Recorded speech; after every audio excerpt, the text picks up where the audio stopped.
nossos estudos. Espera lá que eu já vou colocar. Pronto. Então, agora sim, nós estamos no nosso 11º encontro, graças a Deus, e para iniciarmos as atividades desta noite, a prece de abertura fica por conta da Jo Roque. Pode começar, Jo. Boa noite. Espero que todos estejam bem, na paz do Senhor. Então, vamos nesse momento acalmar o nosso íntimo, elevar nos nossos pensamentos e unirmos a nossa prece.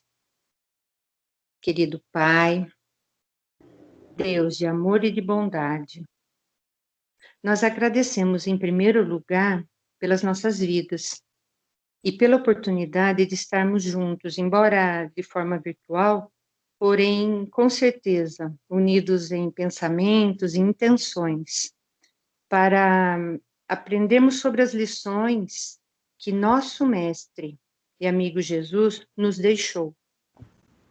Agradecemos a presença de todos os irmãos encarnados e também aos desencarnados. Agradecemos os nossos amigos de luz e também aos amigos necessitados de auxílio. Pedimos também por todos aqueles que enfrentam dificuldades, que a vossa bênção envolva cada um de nós, cada qual com a sua necessidade moral, espiritual, física. E na noite de hoje, principalmente, Senhor, vamos direcionar nossas preces para que a nossa irmã, querida Giovana, esteja sendo amparada no seu sofrimento, a sua família, e que a dona Geni esteja sendo amparada pelos irmãos de luz. Que a nossa fé, ela seja renovada a cada dia. Nós sabemos que isso depende de nós. E que os nossos corações, eles estejam preparados como uma terra arada, fecunda, à espera da semente. Fique conosco em mais essa noite e que nos abençoe, Senhor. Que assim seja, graças a Deus. Muito obrigada, Jo. Então, vamos tocando em frente. Na semana passada, nós começamos as leituras das obras subsidiárias da literatura espírita, que auxiliam a gente na compreensão de certas passagens do Evangelho. E em relação às parábolas, nós temos muito material no meio espírita que nos auxiliam. Nós lemos o texto de Carbachútel, também lemos o texto de Rodolfo Caligares, no livro Parábolas Evangélicas. Esses dois livros são dois clássicos na literatura espírita. E hoje nós vamos começar com as leituras do Espírito Emmanuel. São 12 textos de Emmanuel a respeito da parábola do semeador. Claro que nós não vamos conseguir ler os 12 nesta noite. Além de Emmanuel, nós também temos alguns textos de Amélia Rodrigues, pela psicografia de Divaldo Franco, e de Joana de Ângeles. Então, nós vamos ter aproximadamente uns 15 textos relacionados à parábola do semeador. Alguém poderá pensar, mas para que tantos textos se vai ficar sempre falando do mesmo assunto? Não vai ser o mesmo assunto, mesmo porque é com Emmanuel que nós aprendemos a analisar melhor alguns versículos da parábola. E às vezes, de um versículo, ele extrai apenas uma palavra ou uma expressão. E é isso que nós ainda temos dificuldades de fazer, de analisar mais detalhadamente cada versículo. Então, Emmanuel, sem dúvida, é o nosso grande professor do Evangelho. E para quem não está habituado a ler os textos de Emmanuel, já vou avisando, nós não podemos analisar os textos de Emmanuel superficialmente. Emmanuel é um espírito superior dentro daquela escala espírita colocada por Allan Kardec no livro dos Espíritos, a partir do item 100. Os espíritos superiores já conquistaram muitos créditos da sua evolução espiritual, sabendo conciliar no mesmo nível o amor e a sabedoria. Falam muito com poucas palavras. Todos os espíritos cujas mensagens Kardec colocou no Evangelho segundo o Espiritismo são espíritos superiores. Emmanuel também. Então, as leituras dos textos de Emmanuel são aquelas que vão muito fundo, muito a fundo no Evangelho. Então, eu vou somente colocar aqui para vocês a relação dos livros e depois fazer alguns comentários a respeito. O Livro da Esperança, todos psicografados por Chico Xavier, tendo Emmanuel como o autor espiritual. Só para vocês terem uma ideia, Emmanuel tem aproximadamente 120 livros psicografados por meio da psicografia de Chico. O livro Fonte Viva, Palavras de Vida Eterna, Mais Perto, Bênção de Paz, Ceifa de Luz, Pão Nosso, Vinha de Luz, Caminho, Verdade e Vida. Esses livros e mais alguns outros formam uma coleção de Emmanuel com dissertações do Evangelho, onde ele comenta versículos do Evangelho. Às vezes, ele comenta o mesmo versículo em vários livros, ou até no mesmo livro, com enfoques diferenciados. Então, olha, a coleção Fonte Viva é formada por 5 livros: Caminho, Verdade e Vida, Pão Nosso, Vinha de Luz, Fonte Viva e Ceifa de Luz. Os 4 primeiros têm 180 capítulos, assim como o livro Palavras de Vida Eterna, também tem 180 capítulos. Os outros têm uma quantidade menor. É que esses 5 primeiros são publicados pela FEB, pela Federação Espírita Brasileira. Então, além desses 5, que formam a coleção denominada Coleção Fonte Viva, nós temos os livros Palavras de Vida Eterna, Bênção de Paz, Segue-me, Levantar e Seguir, e alguns outros que não são especificamente para análise de versículos, mas onde uma ou outra lição traz a análise de algum versículo em particular.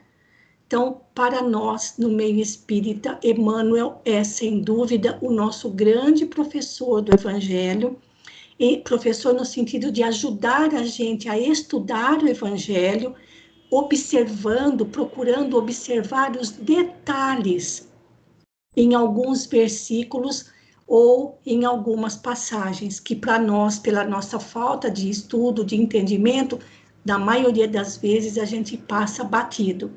É interessante vocês irem anotando esses livros para que possam formar até mesmo a sua biblioteca particular, porque nós vamos utilizar muito todas essas obras de Emmanuel.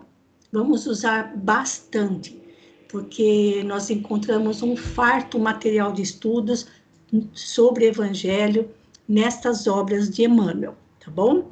Eu vou sair daqui agora e vou passar, então, para quem está participando há menos tempo, agora daqui para frente, quando a gente começar as leituras dos textos, eu vou sempre mandar um roteiro para facilitar.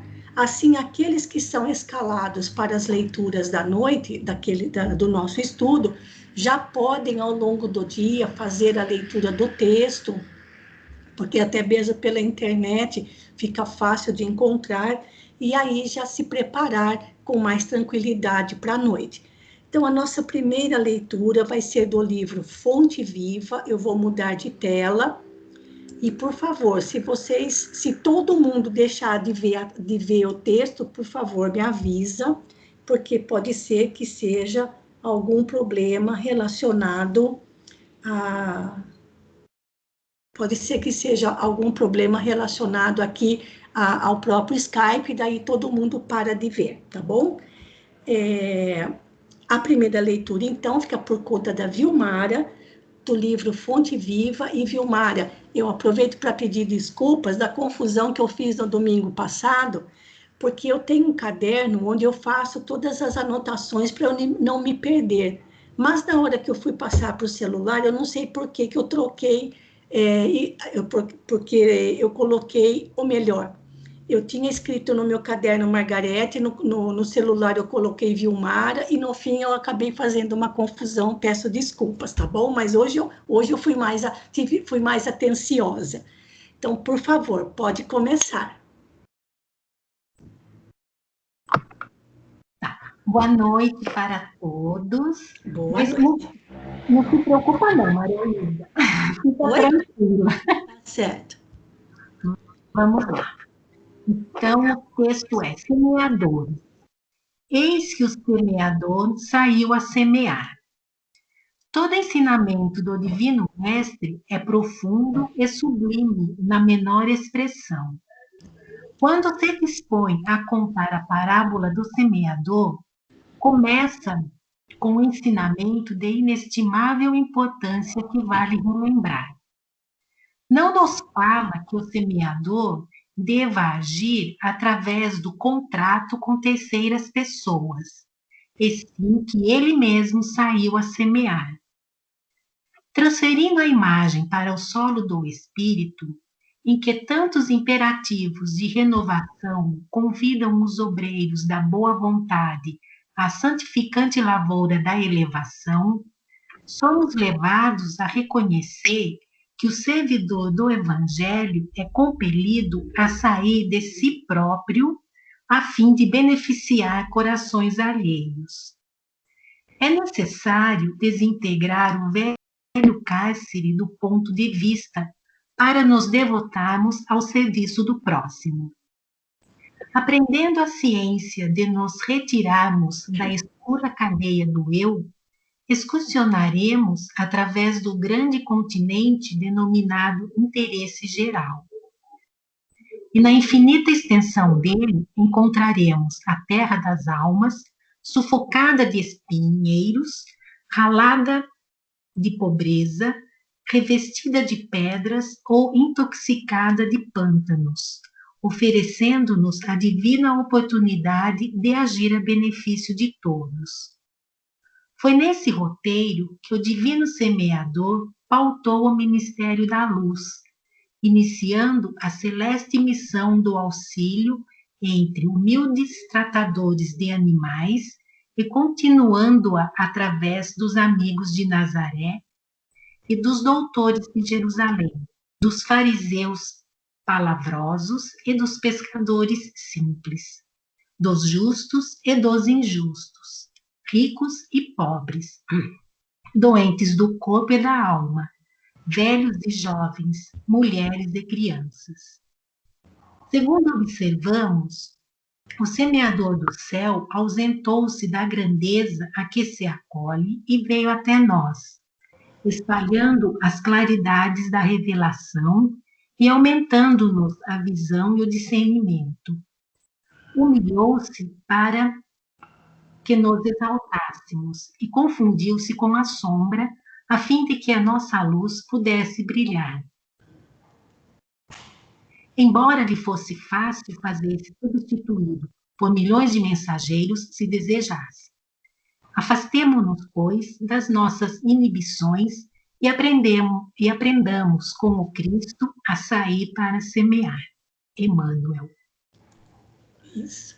Pode fazer seus comentários, o parágrafo que chamou mais a sua atenção, o que você achou mais interessante. Veja bem, Vilmara, não é explicar, é comentar, porque sempre tem aquele parágrafo, aquela frase que chamou mais a atenção da gente. É nesse sentido que eu peço para as pessoas fazerem comentários. Tá ok.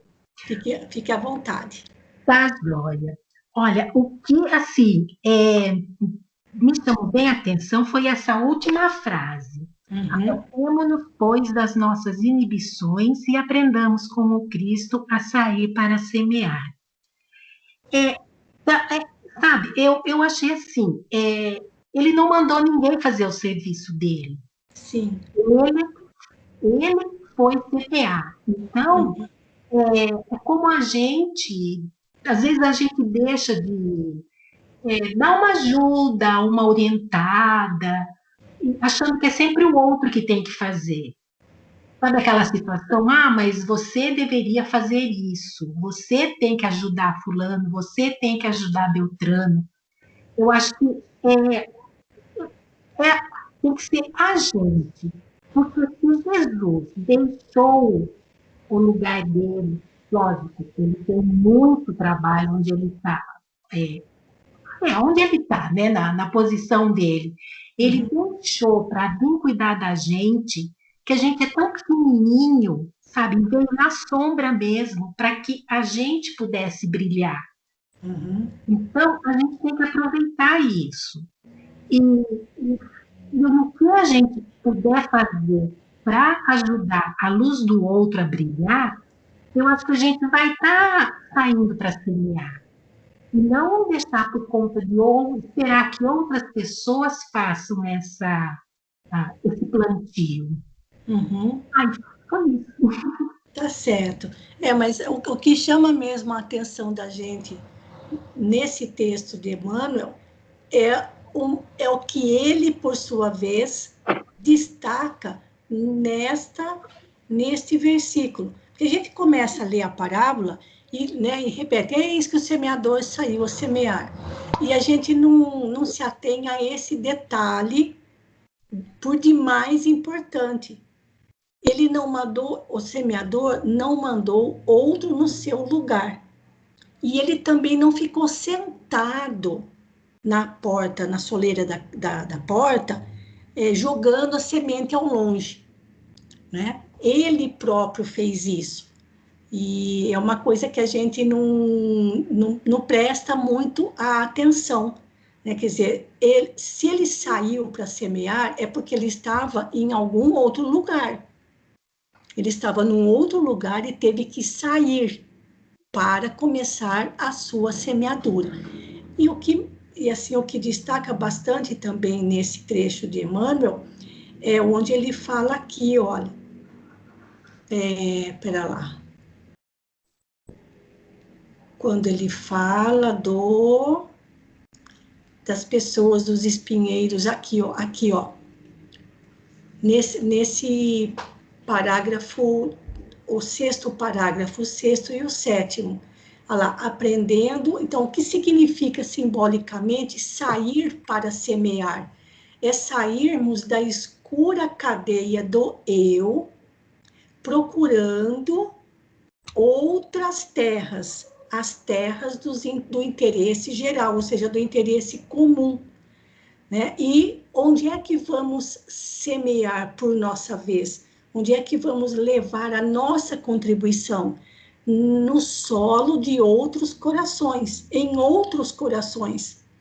E esses outros corações, como ensina a parábola, também podem estar cheios de espinhos, podem estar ainda empedrados, cheios de pedras, que são os corações endurecidos, ou então os cabeça dura, os indiferentes, né, que ainda não mostram nenhum interesse para as verdades do espírito, para as verdades da alma, da vida espiritual. E ele, Jesus, como ele chama, que bonito, né? Ele denomina Jesus como sendo o divino semeador. E aí é que ele coloca, onde é que Jesus realizou a sua missão?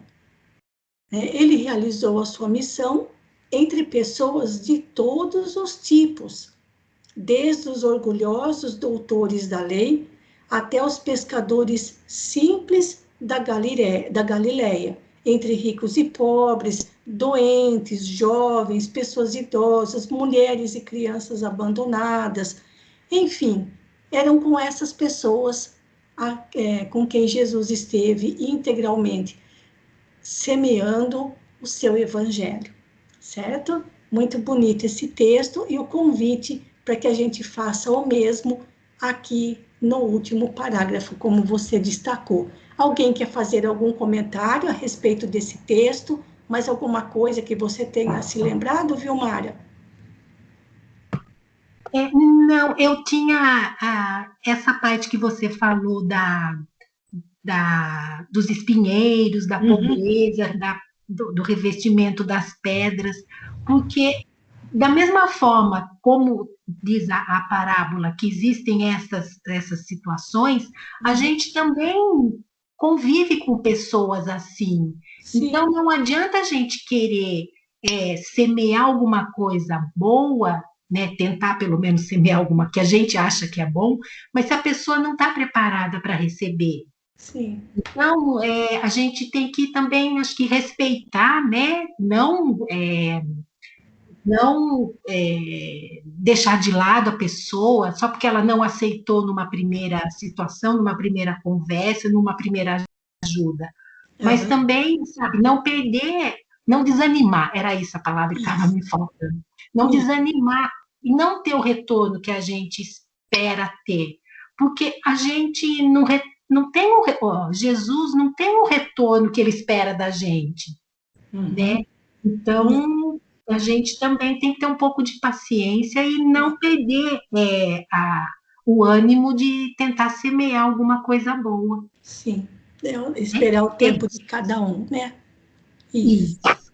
tá certo. Obrigada, Maroísa. Eu que agradeço, viu, Mara?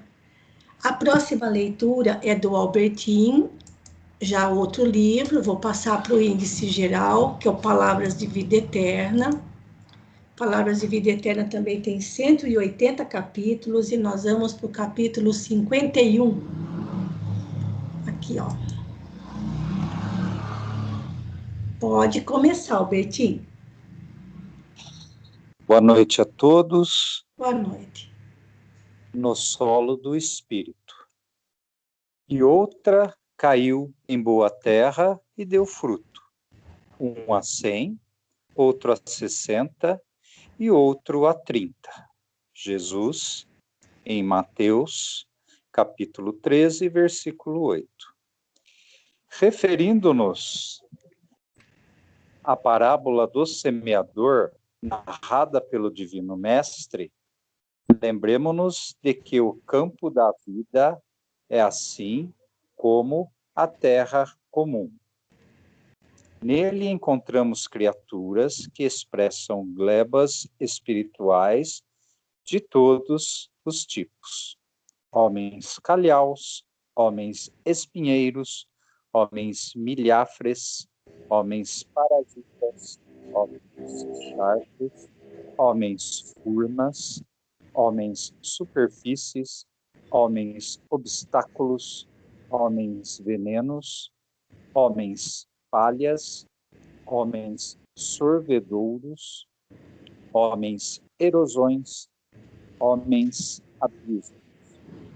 Mas surpreendemos também com alegria os homens searas, aqueles que, reunindo consigo o solo produtivo do caráter reto, a água pura dos sentimentos nobres, o adubo da abnegação, a charrua do esforço próprio, o suor do trabalho constante, sabem albergar as sementes divinas do conhecimento superior, produzindo as colheitas do bem para os semelhantes. Reparemos a vasta paisagem que nos rodeia, através da meditação e com facilidade, por nossa atitude perante os outros, reconheceremos de pronto que espécie de terreno estamos sendo nós. Emmanuel. Bom, o texto ele chama-se No Solo do Espírito. Né? É um texto curto. O que chama a atenção são, né, os substantivos que Emmanuel usa para expressar, né, tipo de solo que os espíritos podem apresentar. Né? Então, homens calhaus. O que seria um calhau? Calhau seriam pedras, pedregulhos. Homens espinheiros, né? Homens milhafres. O que é um milhafre? Milhafre é uma ave predadora. Homens parasitas. Homens charcos. O que é um charco? Charco é água parada. E é uma furna, uma cova, buraco.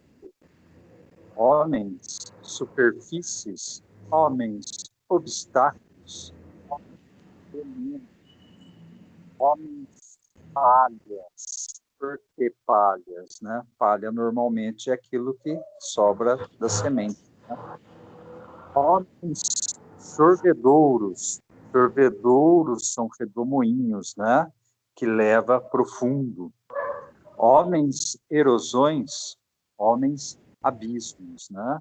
Então, ele fez aí uma lista de espíritos que dificilmente vão fazer uma semeadura boa.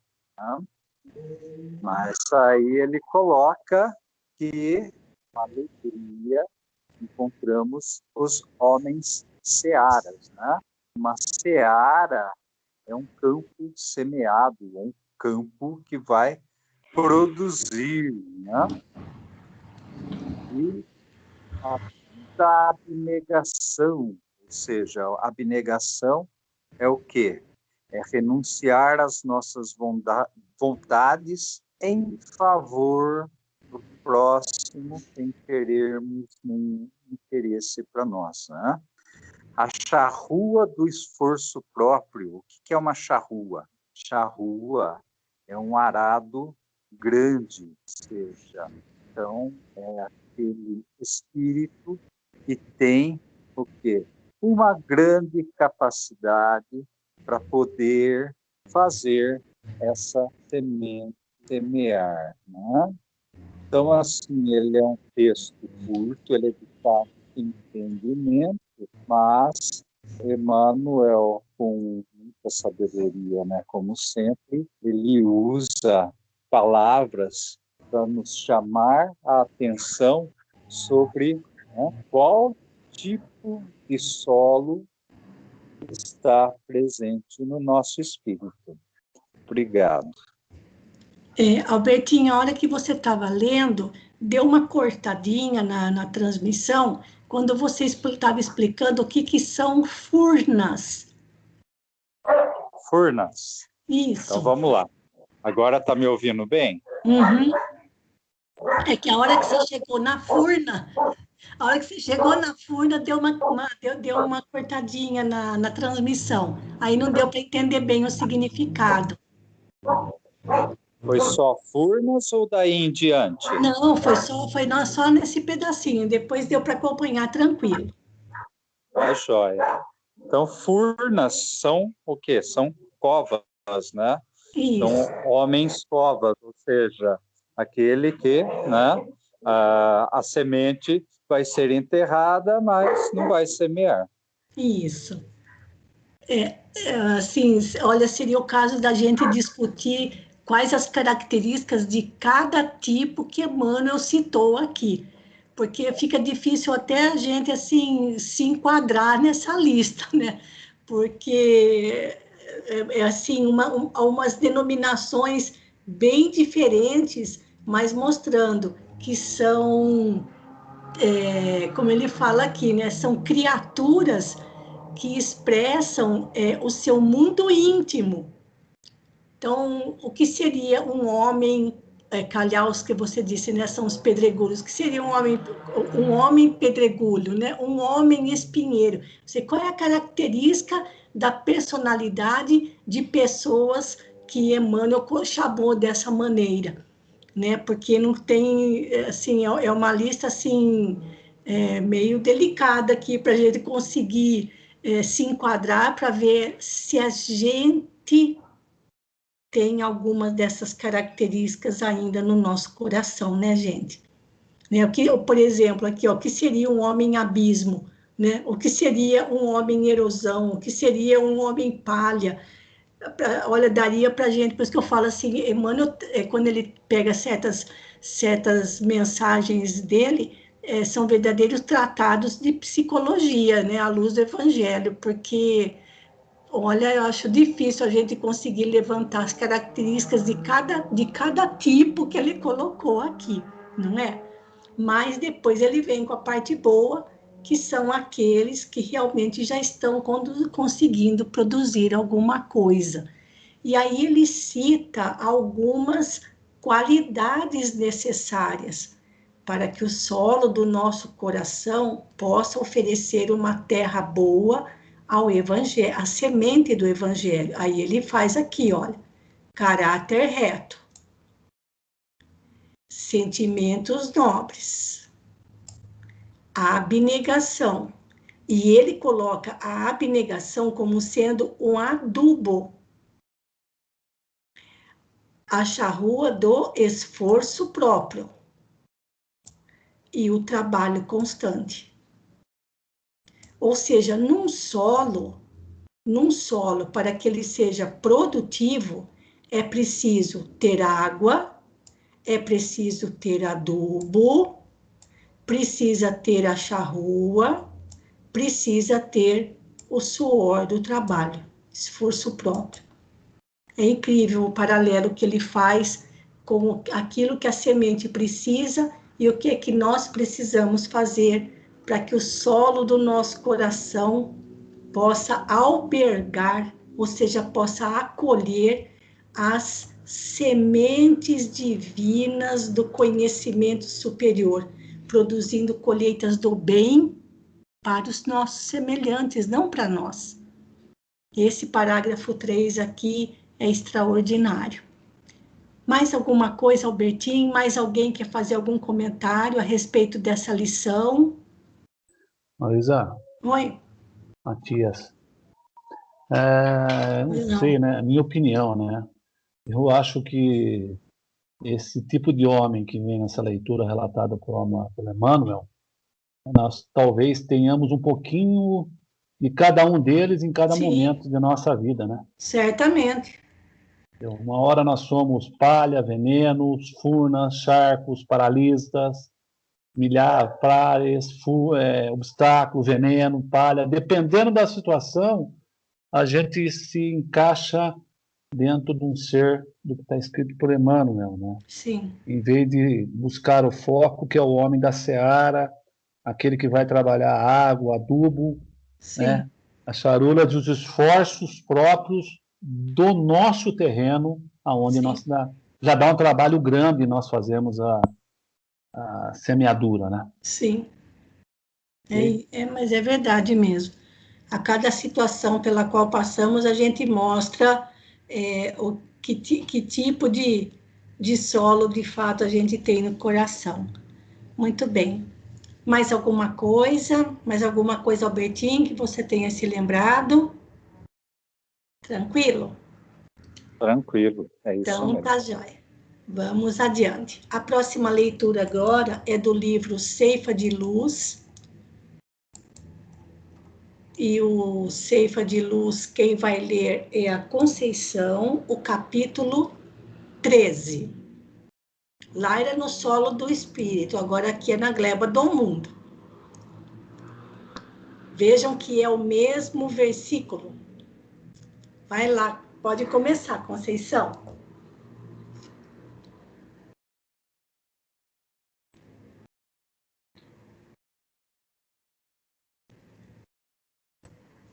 A Conceição está aí. Eu vi que ela tinha entrado. Ela está, mas está com o microfone fechado. Abriu Acho que ela agora. deve estar com dificuldade. Às vezes o Skype demora um pouquinho para responder aos comandos que a gente faz. Conceição, se tiver... Ele está abrindo e fechando. Ele está abrindo e fechando. Eu estou com um problema nele. Tá, mas agora abriu, então vamos começar. Só que ele fecha de novo. Peraí. Vamos lá, vamos tentar. Isso, vai dar certo. Vai.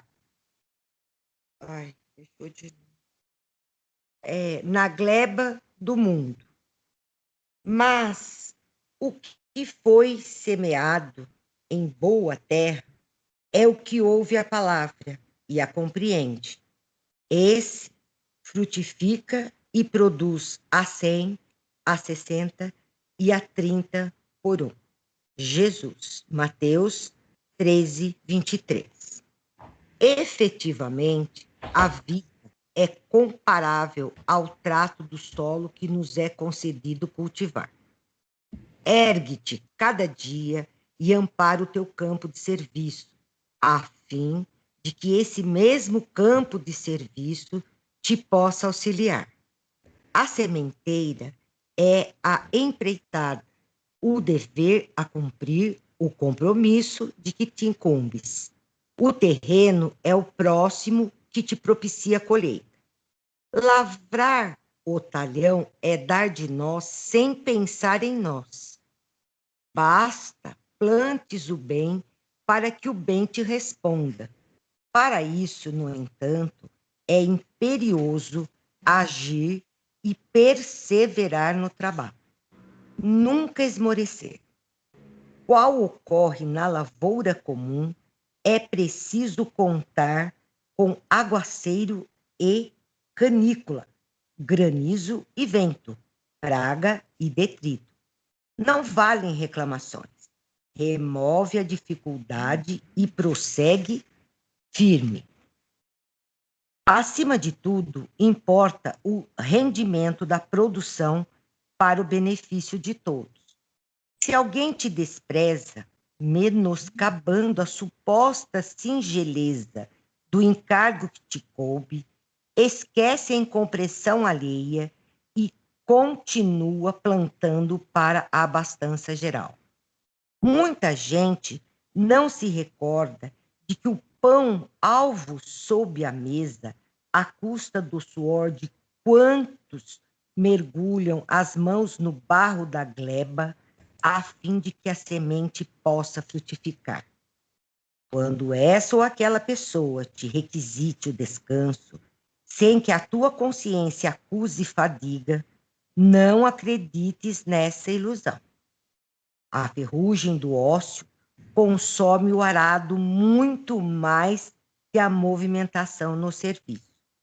Trabalha e confia na certeza de que o Senhor da obra te observa e segue vigilante. Não duvides, nem temas. Dá o melhor de ti mesmo à seara da vida. E o divino lavrador, sem que percebas, pendurará nas frondes do teu ideal a floração da esperança e a messe do triunfo. Essa mensagem é linda. É, muito linda. Bom, na verdade aqui, eu vou fazer assim um resuminho do que eu entendi, porque na verdade, muitos, né, a gente não pode apontar dedo, mas assim, muitos dos homens, muito até de nós, às vezes a gente está diante de um trabalho, né? Um trabalho assim que seja para ajudar, né? E assim, mas a gente de repente quer assim até escolher, vamos dizer assim, aquilo que a gente vai fazer, a gente começa, mas desanima, ou não termina, ou empurra para outro, enfim, ou arruma sempre uma desculpa, vamos dizer assim. Então, ele diz aqui que a gente tem que pegar firme naquilo que realmente o nosso coração pede, a nossa consciência manda, e ir até o fim trabalhando, né? Ajudando sempre dentro daquilo que a gente pode fazer. E principalmente, eu acho, às vezes, como você já falou várias vezes, Maruísa, as pessoas acham que não tem como trabalhar, porque não tem como fazer, porque não tem como ter um caminho para ela. O que acontece? É assim, a pessoa às vezes começa com boa vontade, mas depois desanima por N motivos, ou então reclama, porque, não, mas não era bem isso, não, porque eu queria fazer igual o outro. Enfim, o resumo é o seguinte: nós temos que trabalhar em benefício de todos os nossos irmãos, se não for materialmente, ou porque não tem condições, ou seja lá como for, mas tem muitos meios da gente trabalhar, até mesmo quietos, ou seja, pela oração, ou quando uma pessoa às vezes te procura porque ela está precisando de alguém para ouvir, né? Ela está às vezes num desespero, ela está às vezes passando por um problema, então ela te procura. Então a gente tem que estar sempre disposto a trabalhar para o bem de cada um.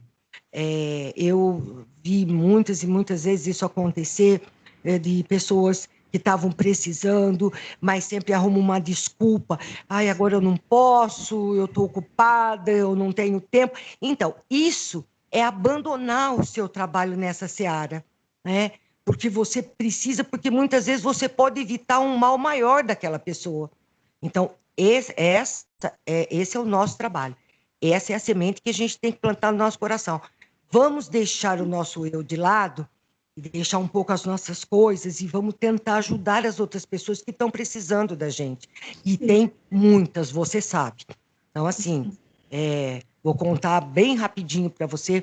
Eu estava um dia fazendo o meu almoço e uma pessoa que eu conheço ligou e estava desesperada que ela precisava se abrir com alguém, e eu com o telefone na orelha, fazendo a comida, mas conversando com ela. Bom, o resultado da obra, o telefone caiu dentro da panela, né? Mas, foi assim, no fim eu não sabia se eu ria, se eu chorava. Mas eu passei a mão no telefone, dei uma limpadinha e continuei falando. Entendeu? Porque desliguei o fogo, porque eu achei que dava para eu pôr no ombro e continuar cozinhando, mas não dava. Depois que caiu, desliguei, larguei o almoço e fui conversar. Então, assim, eu senti nela que ela deu uma melhorada. Na noite eu voltei a falar com ela, ela já estava melhor. Então, veja bem, é o nosso trabalho. Nós precisamos fazer isso, seja a hora que for, né? Seja a hora que for, não importa. Procurou, nós temos que ajudar. É só assim que a gente vai plantar essa semente. Não tem outra, né? Exatamente. E então, Conceição. Pois é, não é muito engraçado. Mas foi assim, na hora foi o que eu disse, eu não sabia se eu ria, se eu chorava. Mas assim, foi muito engraçado, mas na hora eu falei, não, meu Deus, eu não posso fazer isso. Não tem importância, atraso 15, 20 minutos do almoço, mas deixa eu terminar de conversar. Desliguei, limpei o celular todo engordurado e continuei, entendeu? Tá certo. Então, eu acho assim, é um resuminho que eu fiz de tudo que ele pede para a gente fazer, né? O nosso trabalho é muito importante, né? Nada de escolha, vamos fazer o que nós temos que fazer. Exatamente. Essa lição de Emmanuel, alguns textos de Emmanuel são de fácil entendimento, outros são bem mais trabalhosos, mais demorados, e até mesmo quando ele costuma usar, às vezes, muitas palavras cujos significados a gente não conhece, ou às vezes com uma construção de uma frase que parece confusa, mas nesse caso, esse texto do Ceifa de Luz está muito claro para todos nós, fazendo um convite que ultimamente tem sido difícil da gente aceitar, da gente abraçar, é de não desanimar, né? Muito bem, muito obrigada, Conceição. Eu vou passar agora o texto para a Celina, para dar tempo de ela fazer mais uma leitura. Vamos ver se a gente consegue fazer 4 leituras a cada noite. E lembrando mais uma vez, gente, nós não temos pressa. É justamente na leitura desses textos que a gente vê a profundidade da parábola que nós estamos estudando, tá certo? Então, sem pressa, nós vamos usar ali, acho que mais umas 2 ou 3 encontros só com essas leituras.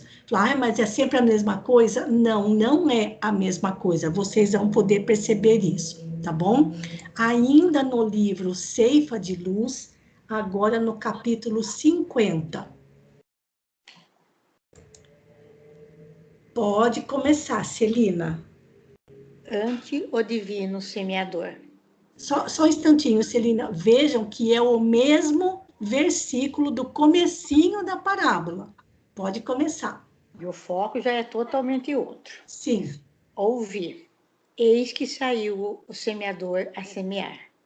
Jesus, Marcos, capítulo 3, 4, versículo 3. Jesus é o semeador da terra e a humanidade é a lavoura de Deus em suas mãos. Lembremos-nos da renúncia exigida à semente chamada à produção, que se destina ao celeiro, para que não venhamos a sucumbir em nossas próprias tarefas. Atirada ao ninho escuro da gleba em que lhe cabe desabrochar, sofre extremo abandono, sufocada ao peso do chão que lhe esmaga o envoltório. Sozinha e oprimida, desenfaixa-se das forças inferiores que a constringem, a fim de que os seus princípios germinativos consigam receber a bênção do céu. Contudo, mal se desenvolve, habitualmente padece o assalto de vermes que lhe maculam o seio, quando não experimenta a alavanca da lama por força dos temporais. Ainda assim, obscura e modesta, a planta nascida crê instintivamente na sabedoria da natureza que lhe plasmou a existência e cresce para o brilho solar, vestindo-se de frondes tenras e florindo em melodias de perfume e beleza para frutificar, mais tarde, nos recursos que sustentam a vida. À frente do semeador sublime, não esmoreças ante os pesares da incompreensão e do isolamento, das tentações e das provas aflitivas e rudes. Crê no poder divino que te criou para a imortalidade e, no silêncio do trabalho incessante no bem a que fostes trazido, ergue-te para a luz soberana, na certeza de que, por meio da integração com o amor que nos rege os destinos, chegarás, sob a generosa proteção do celeste promicultor, à frutificação da verdadeira felicidade. Olha, essa lição, Emmanuel nos conforta e encoraja. Ele compara nossa trajetória evolutiva com a semente lançada ao solo. Veja que ele fala que a semente ela precisa de renúncia, porque ela vai cair no escuro da terra e vai estar abandonada, ela vai estar sufocada, né? Que a própria terra esmaga o seu envoltório. Sozinha e oprimida, ela consegue vencer as forças inferiores e ela se desenvolve. Mas, se desenvolvendo, ela padece o ataque dos vermes e a alavanca das lamas, através dos temporais. Mesmo assim, ela, já nascida, crê instintivamente na sabedoria da natureza que lhe plasmou e continua a crescer, né? Dando frutos, flores, né? Voltando, sustentando a própria vida. Então, ele deixa o recado muito firme, gente, nos dois últimos parágrafos, no 7 e no 8. À frente do semeador sublime, que é Jesus, não devemos esmorecer ante os pesares da incompreensão e do isolamento, das tentações e das provas afetivas e rudes. Gente, se nós temos o divino semeador como exemplo, não podemos esmorecer. Não podemos nos entrar naquele ciclo de coitados, de que todo mundo, ninguém me compreende, e a gente deixar de fazer a nossa parte. Ele traz para nós palavras de esperança e confiança no divino mestre, no divino semeador que é Jesus. Porque ele pede para a gente crer no poder divino que te criou para a imortalidade. E no silêncio do trabalho incessante no bem a que foste trazido. Gente, a gente veio para isso, a gente veio com essa missão, a gente plantar instantemente trabalhar para o bem. Ergue-te para a luz soberana, na certeza que através do amor que nos rege os destinos, chegaremos a frutificar da verdadeira felicidade. Achei maravilhosa a forma que ele fez a comparação da semente, o que a semente passa, que eu acho que a gente muitas vezes não pensa, não, né? Tudo passa batido, né? Como a gente viu a lição nessa semana dos caminhos, das sementes, tudo é muito natural. E veja o quanto ela precisou de renúncia para a gente se fazer dos bens dela, né? Se apropriar dos bens dela. Achei maravilhosa a lição. Manu, por favor, querida, complemente.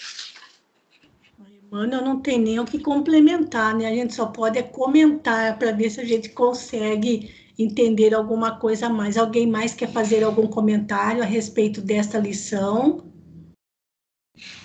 Vejam como é diferente o enfoque que Emmanuel dá agora, porque ele analisou o mesmo versículo no primeiro que a Vilmara leu. Eis que o semeador saiu a semear. São as mesmas palavras, só que agora aqui no Evangelho de Marcos. E na leitura da Vilmara, o foco era o próprio semeador é que saiu para semear. Ele não mandou ninguém no seu lugar. E agora, com essas palavras, Emmanuel já dá outro foco, e colocando o foco principal do texto na questão da semente. Nós comentamos a respeito da semente na semana passada. Na parábola do semeador, o semeador é Jesus, é o personagem principal. Aliás, é o único personagem, é o único e o principal. E depois, o fundamental é a semente. O solo também, claro, mas a semente no seu aspecto evangélico, vamos dizer assim, ela é portadora de muitos ensinamentos. E Emmanuel mostra nesta lição exatamente a todo sofrimento que a semente se propõe a passar, porque crê na natureza, sabendo que ela vai desabrochar, florescer e dar frutos.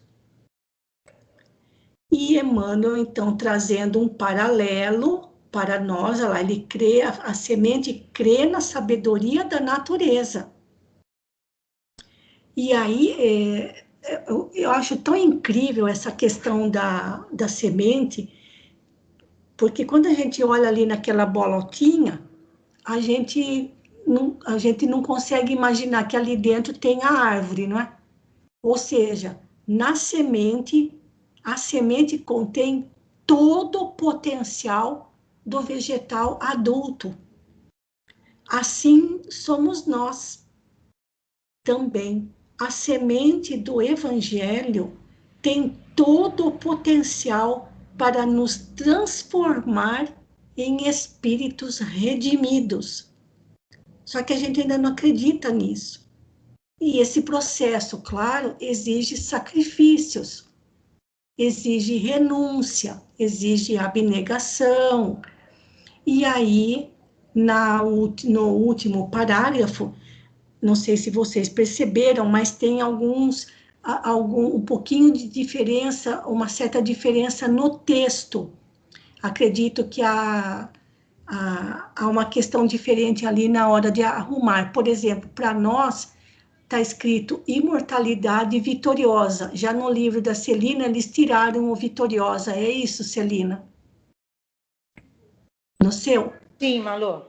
É só imortalidade. Então, olha, gente, como é delicada essa questão. Outro dia a gente estava falando das alterações nas obras de Emmanuel. Infelizmente, nas de Chico Xavier também está acontecendo a mesma coisa. A imortalidade vitoriosa. Por que tiraram o vitoriosa? E a mesma coisa aqui, olha, através da integração com o amor puro. Não sei se vocês perceberam, no da Celina não tem... Só o amor, só tem o amor. Ora, qual é o amor que nos rege os destinos? É o amor divino. É ou não é um amor puro? Então, por que que tiraram o puro? Por que que tiraram a imortalidade? Será que se supõe que todo mundo entenda que a imortalidade é sempre vitoriosa? Será que todo mundo entende que o amor de Deus é sempre o amor puro e que rege os nossos destinos? Vejam como é delicado isso, viu, gente? Mas, enfim, isso já tem acontecido, não é de hoje. E para quem tem os livros mais antigos ainda e vê as novas edições, fica mais notório ainda algumas alterações sutis, mas que fazem muita diferença na interpretação do texto.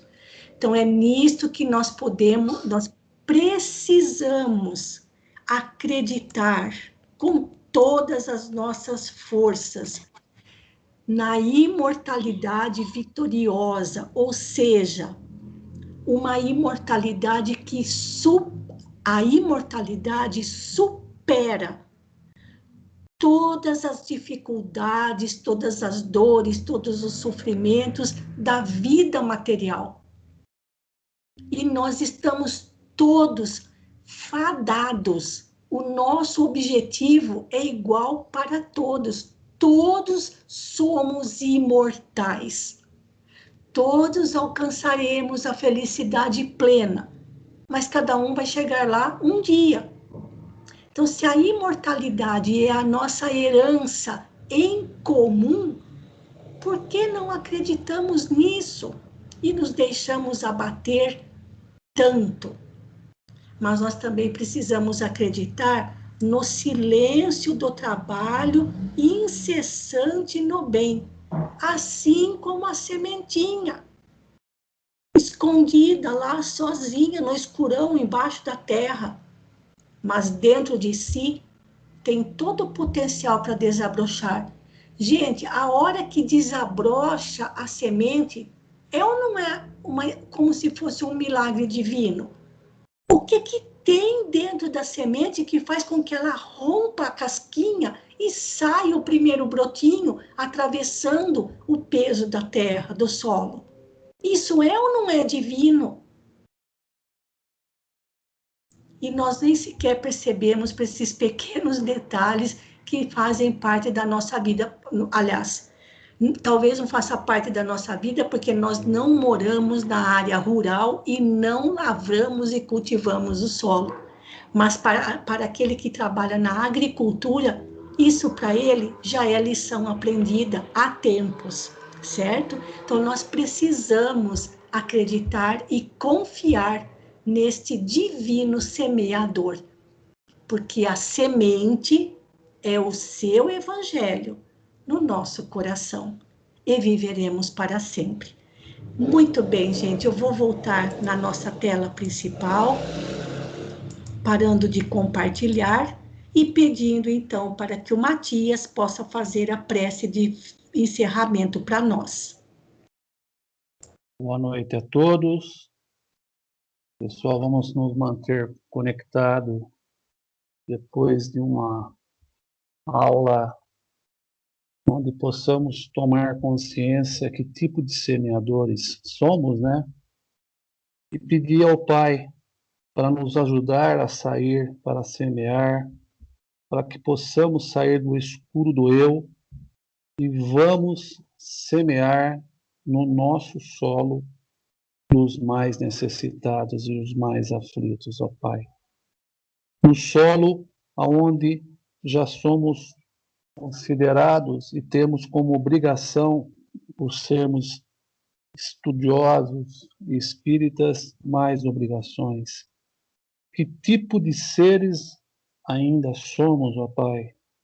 Nos transformes em homens que possam semear no terreno onde trabalhamos com a água, o adubo, o arado e os nossos esforços aos mais necessitados.